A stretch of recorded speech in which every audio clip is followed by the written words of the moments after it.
काढून टाकलं जातं. तुमच्या बाबतीत हे झालं? आपण साधारणपणे पाहिलं असेल आपल्या देशामध्ये गेल्या 2-3 महिन्यात जे काही सरकारला अडचणीचे येते ते लगेच डिलीट केलं जातं.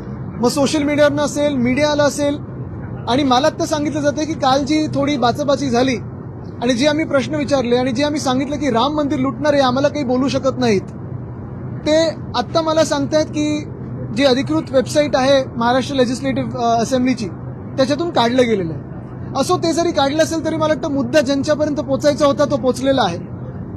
एकच असं वाटतं की भाजपने राम मंदिरच या देशातून डिलीट करू नये, कारण तेच त्यांना अडचणीचं झालं. एवढंच मला वाटतं सांगणं गरजेचं आहे. काही कारण नाही, आम्ही विचारलं पण नाही, कारण हे आम्ही अपेक्षितच करतो. लोकशाही असती तर असं झालं नसतं. देशात हुकुमशाही लेबल लावण्याची हिंमत नाहीये, पण तशी चाललेली आहे. कल्याण डोंबिवलीच्या नगरसेवकाला दवाखान्यात ऍडमिट केलं होतं, त्यानंतर त्याला डिस्चार्ज मिळाला. आज कोर्टात हजर केलं जाते. कोर्ट सुद्धा म्हणते की प्रत्यक्षात हजर राहत परत कुठली सुनावणी होईल.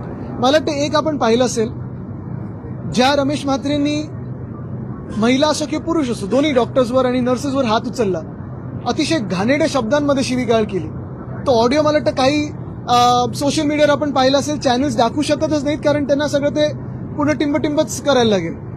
पण हे सगळं झाल्यानंतर आम्ही तिथे व्हिजिट केली आणि व्हिजिट झाल्या जाब विचारल्यावर रमेश म्हात्रेंना अटक झाली. पण अटक झाल्यानंतर गृह खात्याने देखील त्यांना हॉस्पिटलमध्ये ऍडमिट कसं होऊ दिलं हे मला माहिती नाही.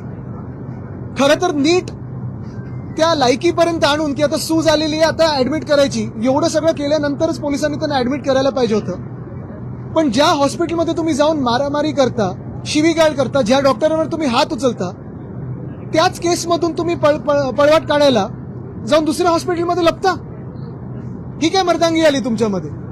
आणि एवढंच जर असेल तर हात उचलायचाच नव्हता, जाऊन माफी मागायची होती. पण माझी अजूनही मागणी राहील, कारण मुख्यमंत्री महोदयांचे जे गृहमंत्री पण आहेत त्यांचे हात कोणी बांधलेत मला माहिती नाही. पण एका बाजूला आपण पाहिलं असेल जे गणपत गायकवाड ज्यांनी पोलीस स्टेशनमध्ये जाऊन गोळीबार केला होता ते भाजपचे आहेत म्हणून अजून जेलमध्ये आहेत, आणि हे मिंदे गटातले आहेत म्हणून लगेच त्यांना बाहेर काढण्यात आलं. म्हणजे गृहमंत्री जे मुख्यमंत्री आहेत म्हणजे फडणवीस साहेब आहेत, त्यांचे हात कोणी बांधलेले आहेत हे जरा आपण त्यांना आज विचारलं पाहिजे पत्रकार परिषद जेव्हा ते शेवटाला घेतात तेव्हा. पण अजूनही माझी मागणी हीच राहील की रमेश म्हात्रे यांचं नगरसेवक पद हे बाद केलं पाहिजे, बरखास्त केलं पाहिजे.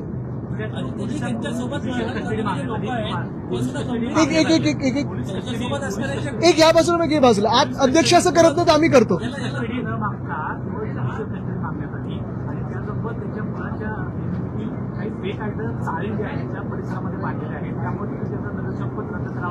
बघा, कोणाही हात उचलल्यानंतर, खास करून सरकारी अधिकाऱ्यांवर हात उचलल्यानंतर 353 तर येतोच ना, नॉन बेलेबल होतं. मग तुम्ही आज काय ना सोडताय. दुसरी गोष्ट म्हणजे सगळं तर सीसीटीव्ही मध्ये काही जपतंय, तुम्ही पाहिलं असेल सीसीटीव्ही मध्ये सगळं काही दिसतंय. हात उचललाय, मारामारी केली, शिवीगाळ केली, सगळं काही ऑडिओ सकट जर त्या सीसीटीव्ही मध्ये असेल तर अजून काय पुरावे पाहिजेत? आणि तुम्ही का त्यांना गृह खातं म्हणून, मी पोलिसांना दोष देत नाही कारण पोलीस हे गृहमंत्र्यांच्याच आदेशावर चालतात, पण त्यांना तुम्ही का हॉस्पिटलमध्ये ऍडमिट होऊ दिलं आणि का बरोबर जी काही 3rd डिग्री द्यायची होती ती दिली नाहीये? तसं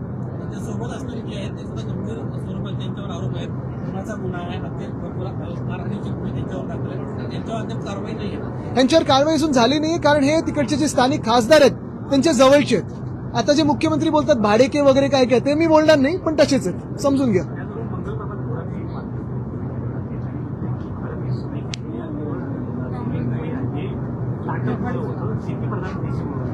मग ते बिल्डिंग क्षेत्रात का घुसलेत? करावं त्यांनी स्टार्टअप, करावं की असे शेती, लोढा काय, लोढा ऍग्रिकल्चर, लोढा स्टार्टअप, हे पण दिसेल आपल्याला.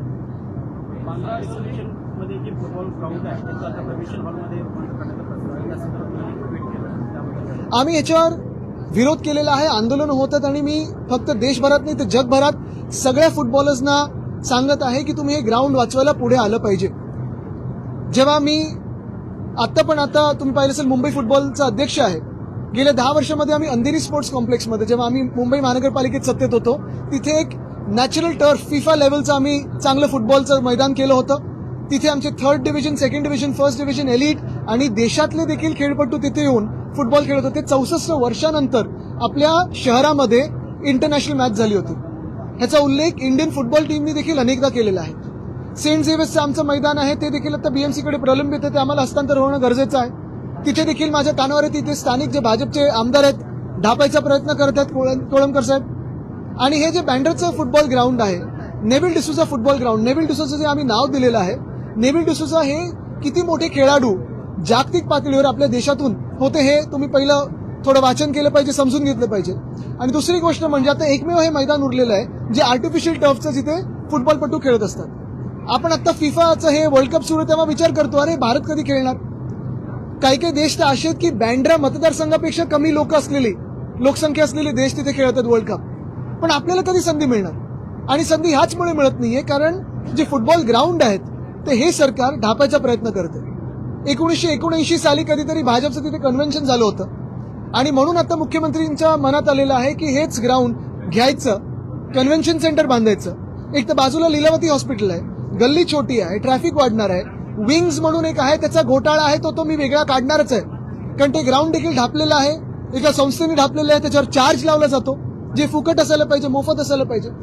पण हे सगळं झाल्यानंतर त्या ग्राउंडला, जे कन्व्हेन्शन सेंटरला भाजपच्या नेत्याचं नाव द्यायचं.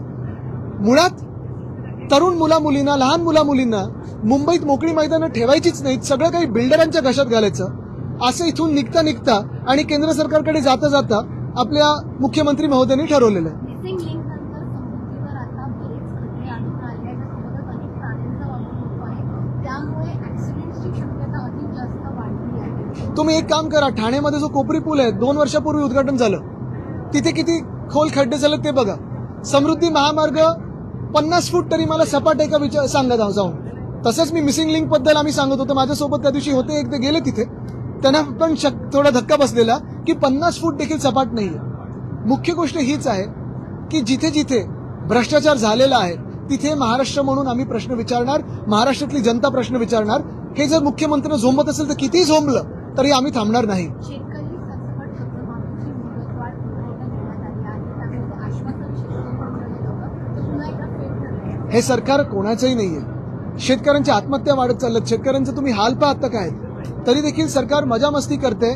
भ्रष्टाचार पैसे आहेत, आमदार खासदार विकत घ्यायला पैसे आहेत, पण शेतकऱ्यांना मदत करायला पैसे नाही. जे 6 खासदारांचे विकत घेतले यांनी, हेच जर सगळे पैसे शेतकऱ्यांमध्ये वाटप केलं असता तर अनेकांची कर्ज सरसकट माफ झाली असती. विरोधी पक्षाची एवढी भीती आहे की एक दिवस पण यांना विरोधी पक्ष नेता कोणाला अपॉइंट करता येत नाही. अभी जी कल हमने देखा कि इस तरीके से मतलब परसों फवाद साहब आके बैठ के राष्ट्रीय टीम में बैठे थे, आज सुप्रिया सुले ताई ने उसको एक बयान दिया हुआ है. एक बड़ी बात नहीं, बहुत छोटी बात है. और एकनाथ शिंदे का बड़प्पन था, उन्होंने बुलाया अपने केबिन में. तो इस बयान मैंने बयान को देखा नहीं, लेकिन कल हमारे संजय राउत जी ने उनको जवाब दिया है. लेकिन सवाल ये है कि जिस तरह से उसने महाविकास आघाड़ी में कहीं ना कहीं हम तो गए नहीं है तो हम क्यों जवाब दें. ते म्हणत होते की उद्धव ठाकरे जर अजित पवारांना भेटत असतील त्यावेळी, म्हणजे मुख्यमंत्री झाल्यानंतर ते पण भेटत होते. पण मुख्य गोष्ट ही आहे की फोडाफोडीचं राजकारण आज आपल्या राज्यामध्ये जर पाहिलं तर भ्रष्टनाथ मिंदे यांनी केलेलं आहे. आणि हे भ्रष्टनाथ मिंदेंचा हात समृद्धीमध्ये आहे, भ्रष्टनाथ मिंदेंचा हात मिसिंग लिंकमध्ये आहे, भ्रष्टनाथ मिंदेंचा हात कोपरी पुलाच्या खड्ड्यांमध्ये, भ्रष्टनाथ मिंदेंचा हात ही जे झाडं पडतात त्यांच्यामध्ये. आणि हेच भ्रष्टनाथ मिंदे जेव्हा पाऊस पडत होता, कोणी प्रश्न विचारू नये म्हणून सलाईन लावून बसले होते. खोटं नाटक होतं त्यांना उत्तर देता येत नाही म्हणून ते लपत होते. जिस तरह से रमेश मात्रे ने दादागिरी की, दूसरा नजारा आज भाजपा के सांसद का मिल रहा है महाड़ से. बिल्कुल. तो आपको लगता है कि दादागिरी का दौर शुरू हो रहा है और अस्पताल में वही भर्ती हो रहे हैं जहाँ के डॉक्टर को उन्होंने दादागिरी का दौर यानी आपने देखा होगा एक सांसद बोलते हैं हम बम फेंकेंगे, वो भी पत्रकारों को धमकी देते हैं, कहते हैं कि आपको हम खाना देते हैं, जैसे कि कोई उपकार कर रहे. कोई एक्शन हुई. रमेश म्हात्रे सरकार ही उनका बचाव करी है. डॉक्टर्स पे हाथ उठाया, जिन डॉक्टर्स ने कोविड के समय पे खुद की जान की परवाह न करते हुए हम सभी की जान बचा रहे थे, उन्हीं पे आज उन्होंने हाथ उठाया. हॉस्पिटल में उनको छुपाया गया. वैसे ही महाड़ की आज जो घटना है, क्यों करे कोई काम. यही बात है कि ये दादागिरी क्या, ये चिंदी चोर है, सिर्फ आवाज करना जानते बस. महाराष्ट्र के सीएम का जो शब्द था, मराठी पाठांसंदर्भातला मुद्दा सभागृहात आज उपस्थित करण्यात आला. जवळपास 10 लाख मराठी पाठांसंदर्भात तपासणी करण्यात आली आणि मोठ्या प्रमाणावर महसूल सुद्धा वसूल करण्यात आला असं उत्तरात सांगितलं. मराठीचा मुद्दा पुन्हा एकदा सभागृहात. मला वाटतं 2च गोष्टी आहेत ना. मराठी पाट्यांचा विषय तर आम्ही सगळे लावून धरतच आहोत, पण आपण अध्यक्ष महोदयांचं मराठी ऐकलंच असेल. दीनदयाळ मंगेशकर आले होते त्याच्यात. आणि त्यानंतर देखील आपण काल मुख्यमंत्री बघत होते, त्यांना नवीन शौक आहे हिंदीमध्ये दमदाटी करायची. कदाचित ते आता केंद्र सरकारची जी जबाबदारी, आणि मी परत म्हणतोय की त्यांचं शेवटचं अधिवेशन मुख्यमंत्री म्हणून आहे, आता केंद्र सरकारची ती तयारी करायला लागली म्हणून काल हिंदीत बोलत होते. आदित्य जी, यही सवाल है कि जिस तरह से कल उनकी भाषा थी सीएम की, इसके पहले देखने को नहीं मिली और दादागिरी के रूप में दिखाई दे रहे थे, और उनसे जवाब मांग रहे महाराष्ट्र के, उनका धमकी भरा संदेश. उनकी धमकी विपक्ष को नहीं थी, उनकी धमकी हर उस व्यक्ति से थी जो इस राज्य में हो या देश में हो, सवाल उठाने के, सवाल पूछने के, जो भ्रष्टाचार है उस पर सवाल पूछने की हिम्मत करती है, उनके खिलाफ वो धमकी थी. और वो वही कोशिश कर रहे हैं कि उनकी धमकियों के माध्यम से वो भाजपा के केंद्र सरकार को दिखाए कि वो कितने लायक है भाजपा के केंद्र सरकार के मंत्रिमंडल में बैठने की. एमआईएम का एक मामला है कि एमआईएम के जो पार्षद है बीएमसी के, उनका नगर सेवक पद रद्द कर दिया, इसमें जारी सर्टिफिकेट पेश किया था. ये मामला किस तरीके से देखते ये सर्टिफिकेट देते कौन है, उनको क्यों नहीं आप अरेस्ट करते? दोनों चीज है ना. तो जो नकली सर्टिफिकेट लाता है उस पर भी कार्रवाई हो, जो नकली सर्टिफिकेट देता है उस पर भी कार्रवाई हो. मंगल प्रभात लोढ़ा जी इन्होंने कहा है भारत कृषि प्रधान देश नहीं है, तो वो सिर्फ स्टार्टअप्स के कारण ही भारत की अर्थव्यवस्था जो है वो आगे बढ़ रही है. बिल्कुल, और यही लोढ़ा साहब स्टार्टअप्स में जाए, बिल्डिंग का व्यवसाय छोड़ दे और स्टार्टअप्स में जाए. कृषि प्रधान देश या जो भी इतिहास के वो पन्ने पढ़ते आए अभी तक, मुझे लगता है कि लोढ़ा जी बात एक करते हैं और उनके जो परिवार में बिजनेस है वो दूसरी बात करते रहते हैं. जैसे उन्होंने नाम बदलने की कोशिश की एक हॉस्पिटल की, कहते हैं कि भारतीय नाम दिया जाए. तो फिर मैं यही कहना चाहता हूँ लोढ़ा साहब से कि जो वर्ली सीफेस पे उनकी जो बड़ी एक स्कीम आ रही है, जो खुद का बंगला है, वही प्रोजेक्ट को वो सूबेदार रामजी अंबेडकर नगर ये नाम दे. मैं उनका स्वागत तो करूंगा, उनका सत्कार भी करूंगा. इससे ये बयान आ रहा है कि आपको लगता है ये कई सारे जो किसान हैं उनका अपमान हो सकता है? बिल्कुल, क्योंकि यही भाजपा है जो किसानों को अर्बन नक्सल कहती है, यही भाजपा है जो किसानों को माओवादी कहती है, यही भाजपा है जो विद्यार्थियों को दहशतवादी कहती है. तो भारत और भारतीय जनता पार्टी, इसमें बहुत बड़ा अंतर है, अभी हम जानने लगे हैं.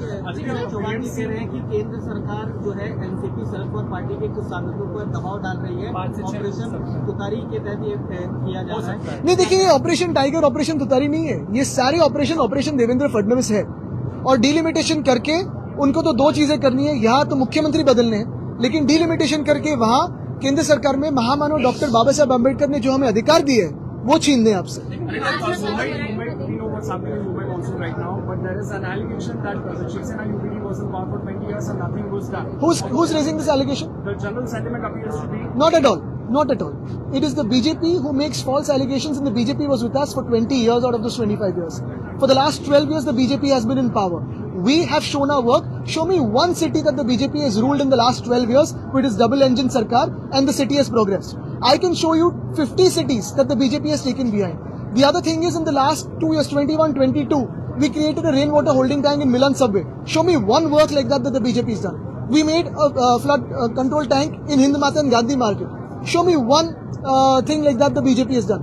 We started working on desalination so that we don't remain monsoon dependent. Show me one work like that the BJP has done apart from creating religious polarization. Sir, UCC को लेकर आपकी राय जाननी है, क्योंकि जिस तरीके की समिति गठित की उसमें एक भी माइनॉरिटी कम्युनिटी का सदस्य इसमें शामिल नहीं है. मेरी सिर्फ दो राय है यूसीसी पे. पहली राय यही है कि मुख्यमंत्री महोदय ने कहा है कि वही टेबल करेंगे नागपुर में.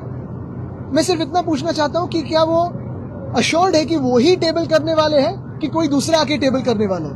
और दूसरी बात ये है जो मैंने कल कहा कि आपने देखा होगा राम मंदिर पे जो सवाल उठाए गए, राम मंदिर का जो भ्रष्टाचार है, राम मंदिर की दान पेटी से चोरी हुई है, उज्जैन की भूमि में चोरी हुई है, अभी बद्रीनाथ की दान पेटी से चोरी जो है वो भी आगे आ रही है. कल हमारे एक विधायक ने तुलजापुर मंदिर का विषय उठाया है. तो ये सारे इशू से डिस्ट्रैक्ट करने के लिए कोई दूसरा इशू ले रहे. महाविकास आघाडी आपको लगता है आता तेवढं मी येतं. महाविकास आघाडी इंटैक्ट आपको लगता है कि जिस तरह से आपकी नाराजगी राष्ट्रवादी कांग्रेस में नाराजगी, क्योंकि जब शरद पवार साहब को जब लेना था सांसदी, उस वक्त आपने भी आपकी पार्टी को आपने प्रोजेक्ट किया था कि आपकी जगह है. कोई नाराजगी नहीं है और उनके खिलाफ भी कोई नहीं है.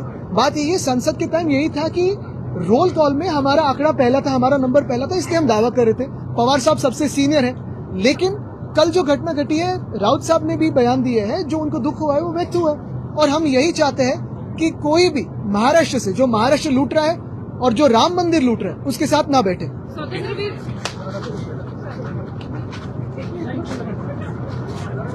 Audio Jungle.